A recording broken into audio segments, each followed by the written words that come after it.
Hello fellow Tamers, DigiDread on the mic, and in this video I'm going to be breaking down my Jesmon deck profile, which caters to not bottom decking your key cards, as well as focus on that draw power with some nice deletion effects, as well as creating unique stacks and getting the true inheritable potential out of Jesmon swings.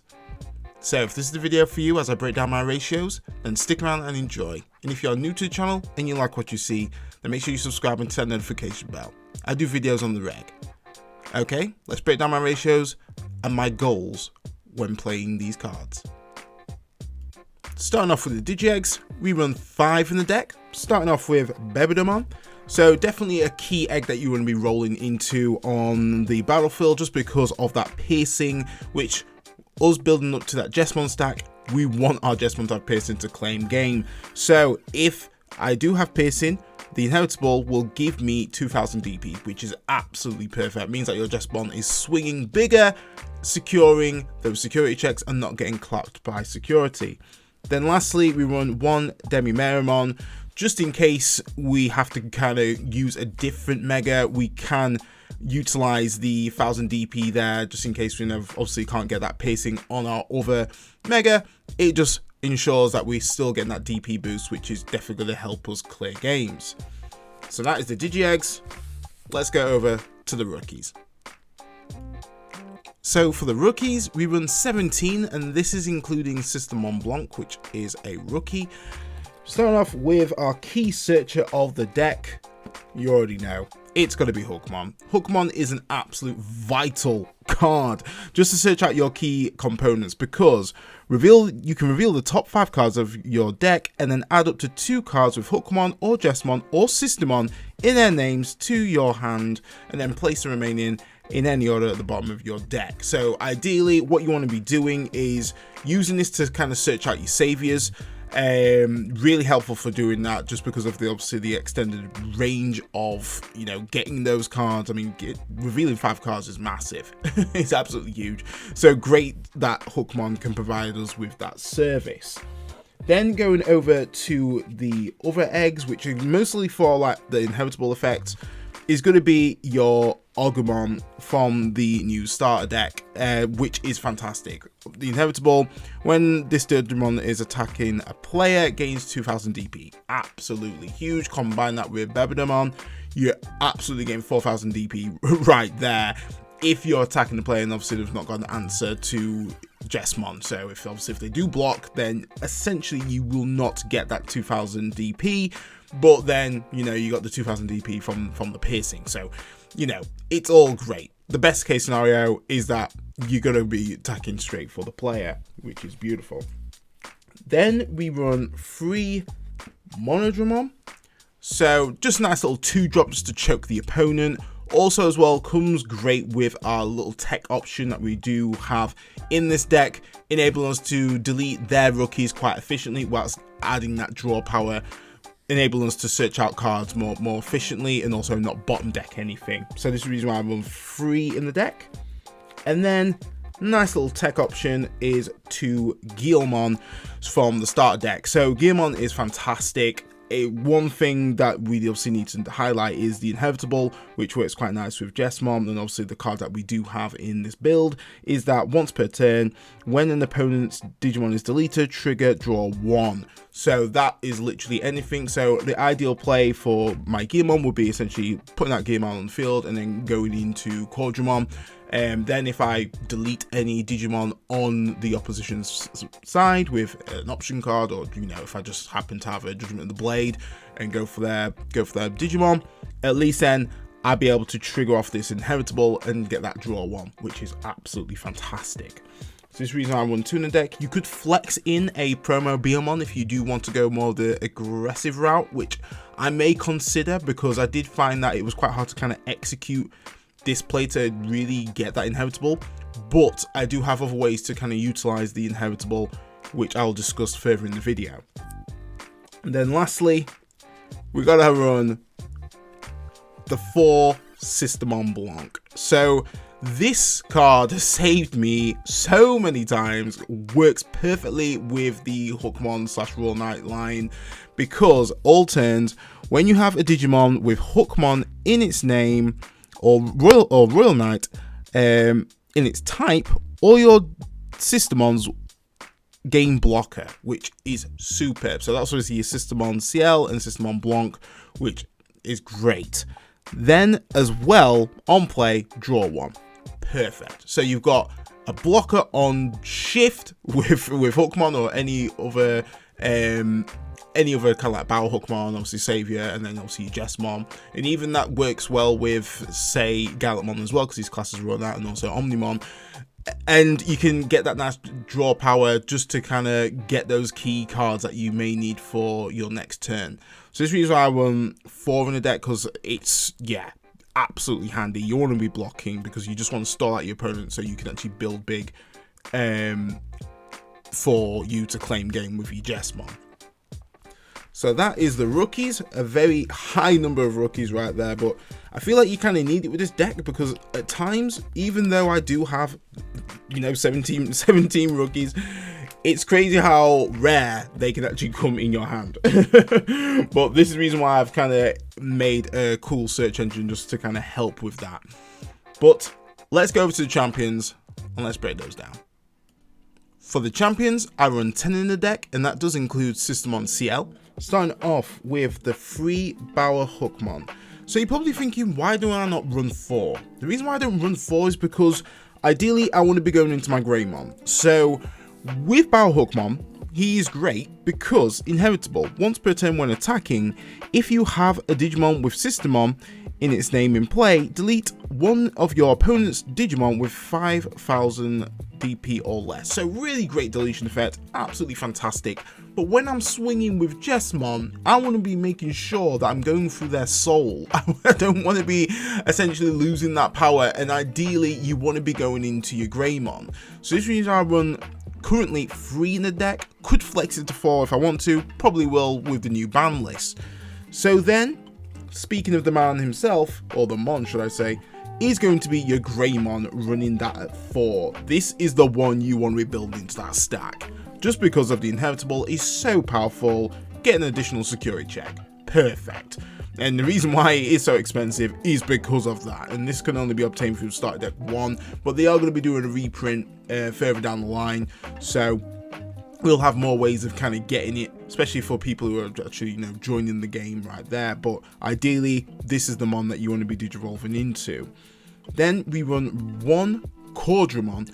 So the reason I run Coredramon is because I don't want to solely rely on Sistermon Blanc.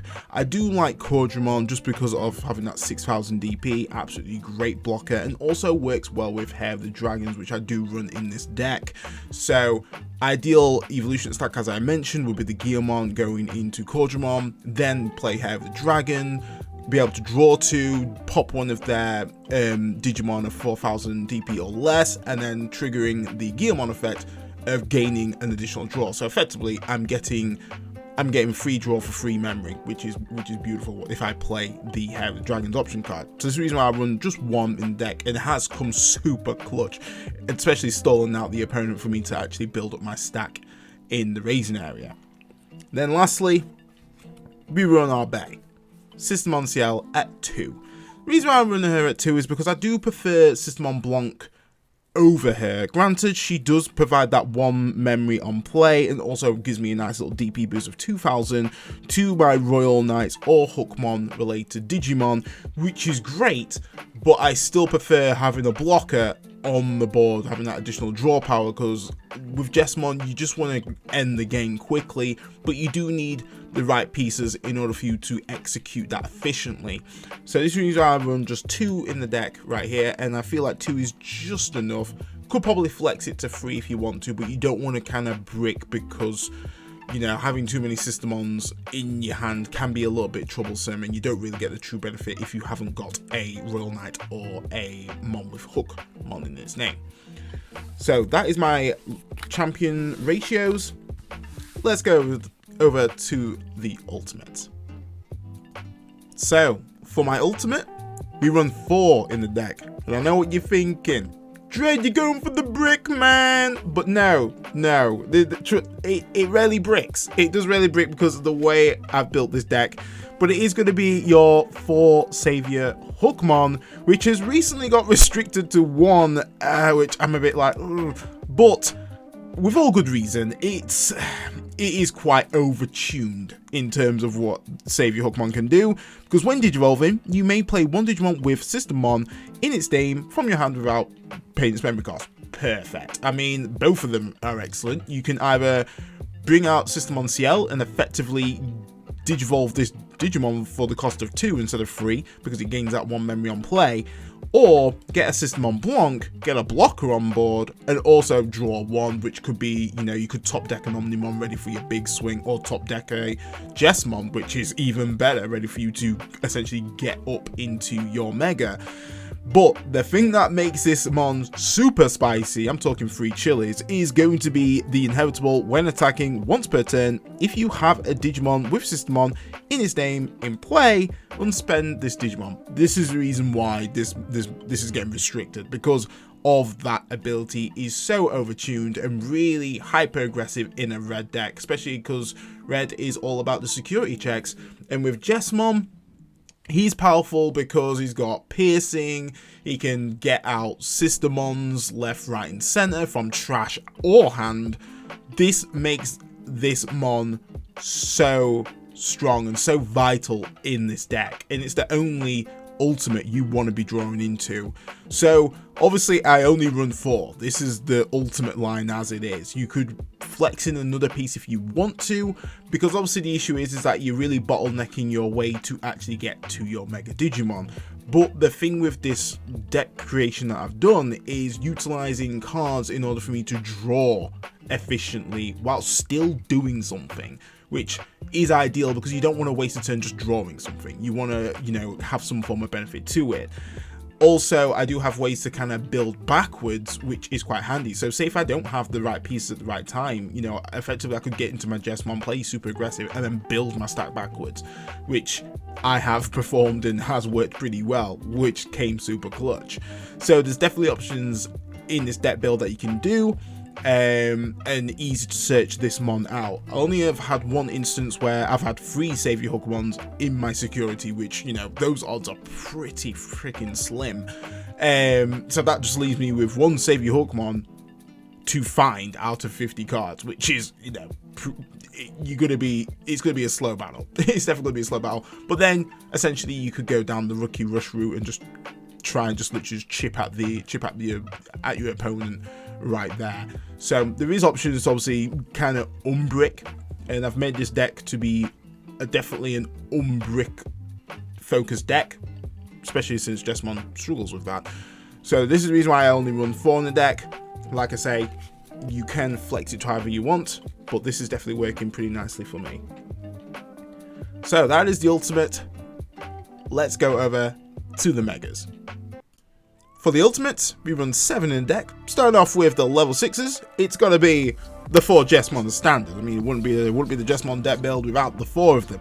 So Jesmon is an absolute powerhouse in this meta because he does so much and is overtuned, especially with SaviourHuckmon, because when attacking, you may play one Digimon with Sistermon in its name from your hand or trash without paying its memory cost. That is huge because most likely you're going to be essentially stalling out your opponent with your Huckmon / BaoHuckmon on the field, and obviously getting your Blancs out to essentially be your blocker and also triggering those draws. They're going to be getting their ass clapped and going into the trash, which then, by the times you've kind of got all your pieces together, got Jesmon out raising, he is then going to be essentially resurrecting them, giving you more draw power, which is fantastic. You know, it's just a combo extender, enabling for you to OTK. On top of that, if a Digimon is summoned by this effect, Jesmon gets additional 3000 DP and gains piercing, which then is going to trigger the Bebydomon effect of obviously additional 2000 DP. And then if you've got Agumon in the line, that's an additional 2000 DP. And then if you have Sistermon Ceil on the battlefield, that's then another 2000 DP. So this boy is going to be swinging at your security or anyone for a huge amount of DP, which just makes it incredibly strong. right there. I feel like if they really wanted to kind of balance Jesmon, I feel like the when attacking should have been once per turn. That probably would have made it less of a threat. Granted, he can still OTK, but at least he's not swarming out the board and, you know, getting all his pieces back again and so forth.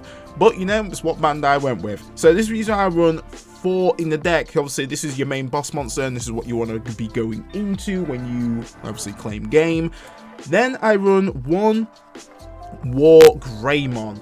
Absolutely super clutch. This right here against security control has come so nice, because when Digivolving, it gains security check +1. So ideally, when you are going into WarGreymon, you need to have your ultimate ready. You can't effectively Digivolve him in raising, because this will just not come into effect. You want to get that additional security check right there.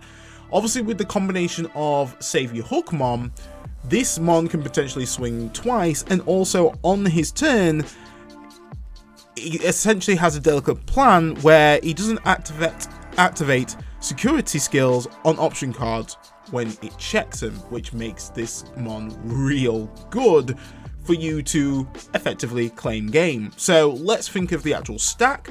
So you do have the Greymon in here, obviously SaviourHuckmon, and then going into your WarGreymon, that's going to be effectively 3 checks, swing twice if you have a Sistermon out on the field. Obviously make sure a Sistermon is out on the field in order to obviously get that resuspend, and this can effectively do the same as what Jesmon's doing, but more safer if you don't have a Delicate Plan. So definitely super clutch. I do like WarGreymon, nice little bit of tech option, a bit of spice, and also if you don't get him in your hand, it also makes your security spicier as well. Then for the level 7s, it's got to be your 2 Omnimon on deck. This is your finisher. This is your combo. I tell you, this is the man of the hour, and 9 times out of 10 I always have him in hand. I have him in hand more than I have any other Mon that I wish I had at certain times of the games. But Omnimon Blitz is just so good for claiming games, because when Digivolving, it gains Blitz, and then when it Digivolves, you can unsuspend this Digimon. So it's just the perfect lineup if you're essentially at 0, you pretty much cleared out the opponent's security, you want that game done, you Digivolve into Omni for 4, it's on their side, so that triggers the Blitz, you've unsuspended, then you can basically swing again, which is beautiful. And also you will have the effects of like your piercing, for what Jesmon's obviously it gave you obviously that DP gain, and obviously your other inheritables that are attached, which is just beautiful. It's absolutely the ultimate combo right there. So they are all my ultimates. Let's go over to the options and tamers, because they play a massive part in this deck. So for the options, I run 10 in the deck, starting off with one of my favorite cards, Heir of the Dragon. Absolutely powerful card in this deck, because we do actually run quite a few Dramons and Greymon in this deck build. So the main thing with this, for play cost of 3, you're able to basically trigger draw 2, which is great. Means that you're not going to be bottom decking anything, means that you're going to be getting a lead on the opponent.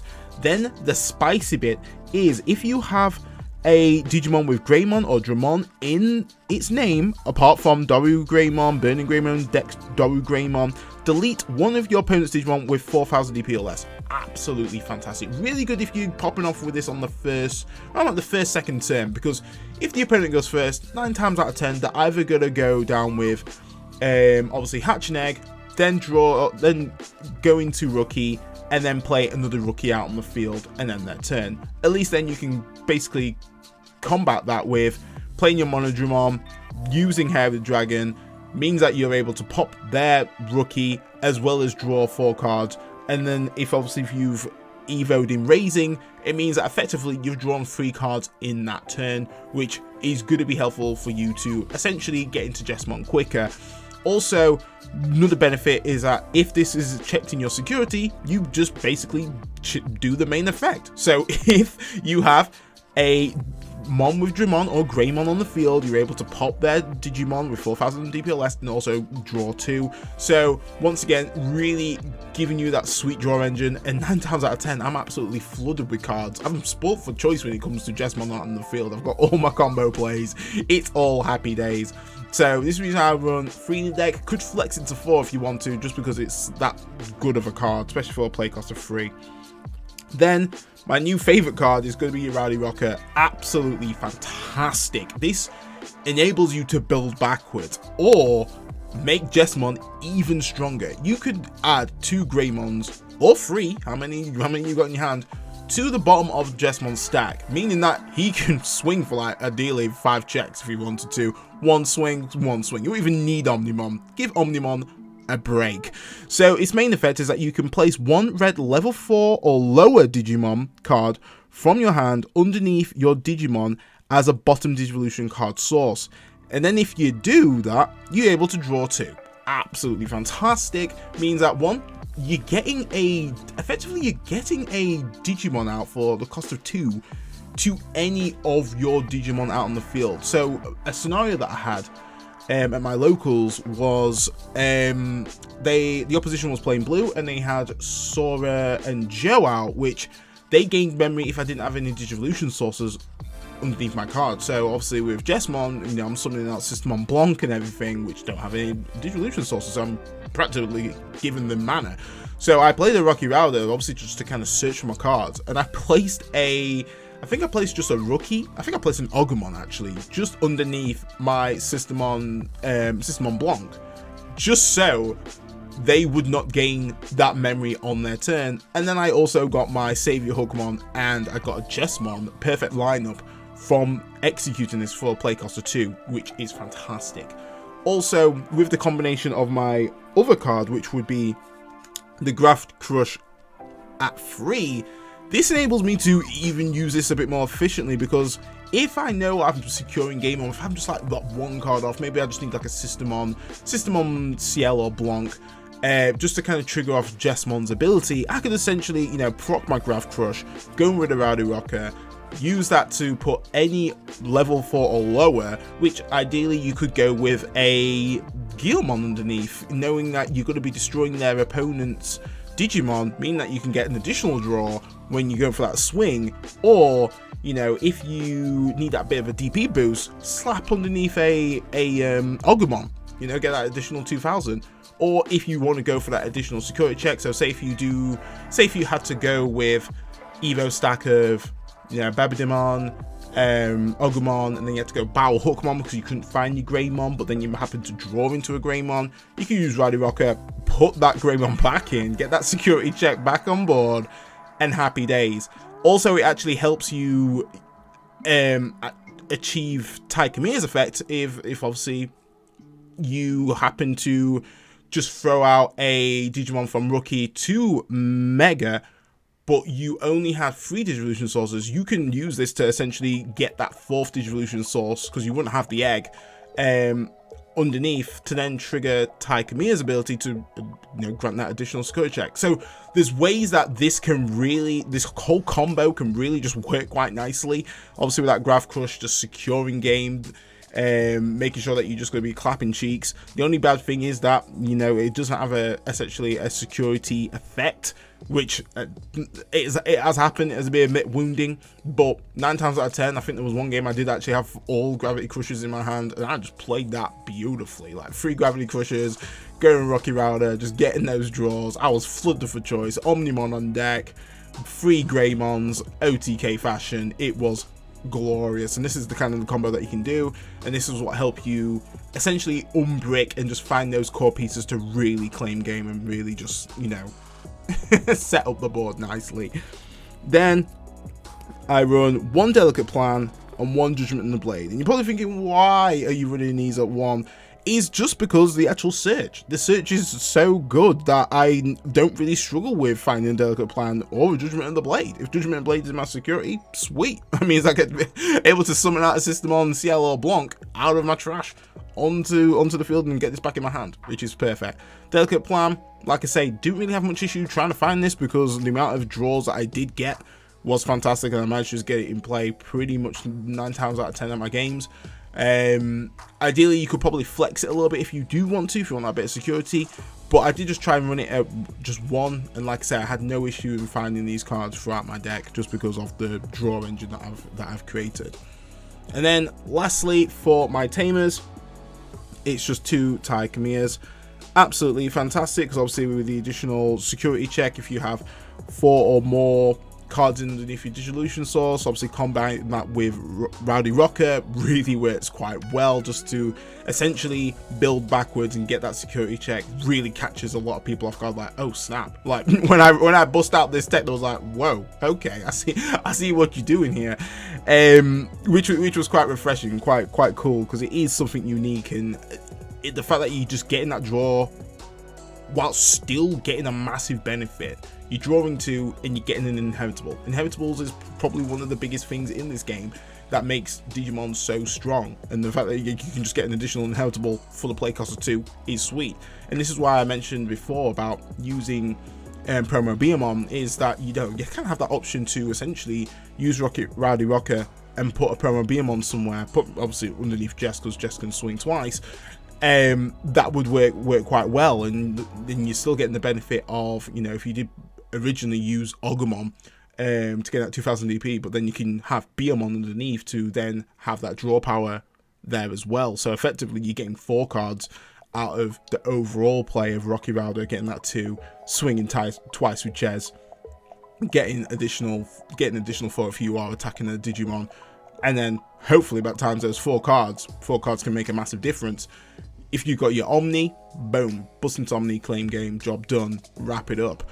So this is overall my deck build right here, guys. Nice and spicy, something completely different, and I hope that you liked it, because it's a lot of fun. It's definitely a lot of fun, very unique. The fact that I can get out of like bricky situations is really handy. And I still have some cool deletion effects based off the Digimon that I place on the field, especially obviously with your Monodramon being a 2-drop, which is, you know, helpful just to kind of get something out on the field and then just delete one of their rookies just to kind of get that advantage again. But you've got more advantage by having more cards in your hand. But if you enjoyed the video and my breakdown, smash it with a like as standard. Really helps the channel algorithm out, and a massively thank you for you guys' support. It's been fantastic creating content for Digimon. I'm really enjoying the game, really enjoying going to my locals, making a massive amount of good friends, and yeah, bring on BT7, guys. that's all I'm saying. But stay safe, stay fly, Digidread out.